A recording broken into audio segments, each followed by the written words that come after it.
What's your jiu-jitsu game like? It's good. You know what? The thing is, I'm a purple belt in gi, but I never do gi. So like that was as high as I got in my belt for gi. But I was always like the stubborn fighter guy. So for like 20 years, I've been rolling like no gi.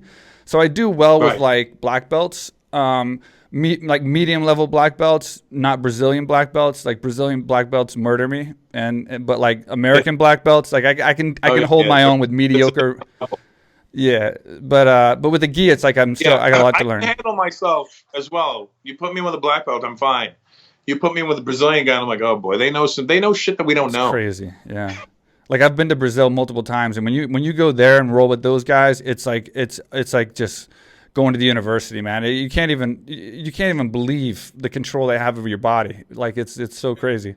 I mean, I train with Jean Jacques primarily, but every now and then I'll bring Half Gracie in to train with. I'll roll with Half.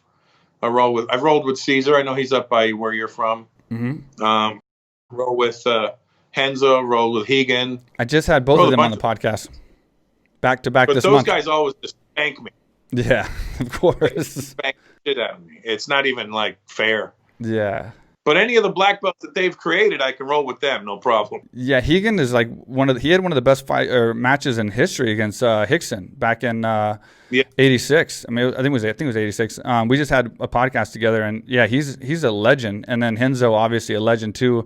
And Henzo's actually had the most, I think, MMA fights of all the Gracies, and he still wants to fight. I just had him on the podcast maybe like 3 or 4 guests ago, and he's like he's in his 50s, man, and he still wants to fight. Enzo's nuts. He just flew to Brazil to fight Walid I Ishmael with know. no rules. Like flew there to fight him, like and didn't tell anybody. It wasn't like a big But the media guy thing. took off. The guy didn't fight him. Yeah, it's crazy. Yeah, the guy got scared. He heard Enzo's flying in to beat him up, and he left. I'd probably do the same thing though. Yeah, but it's Walid Ishmael. And the thing is, after that podcast, Walid Ishmael actually messaged me and was like, he was so angry. Like he really wanted to like fire back at Henzo for that. Like they have bad blood for sure. Like they should definitely fight for some organization. That would be a Oh, very violent fight for sure. Bellator should have it, or even ADCC or something, Yeah. or the EBI or something, whatever. I just can't believe that he flew there, man. That's so crazy. But it's cool that you train. Like, so you were going to be a fighter, which is kind of a, well, I guess Brennan did it, but you were trying to be a fighter, and then what was this Uh, transition like? well, I was never going to be a fighter. I always say, because I liken it like this. When I was in the boxing gym, I boxed, and then there was guys in there that were fighters. Right. Yeah. There's guys that box, and then there's fighters. Yeah.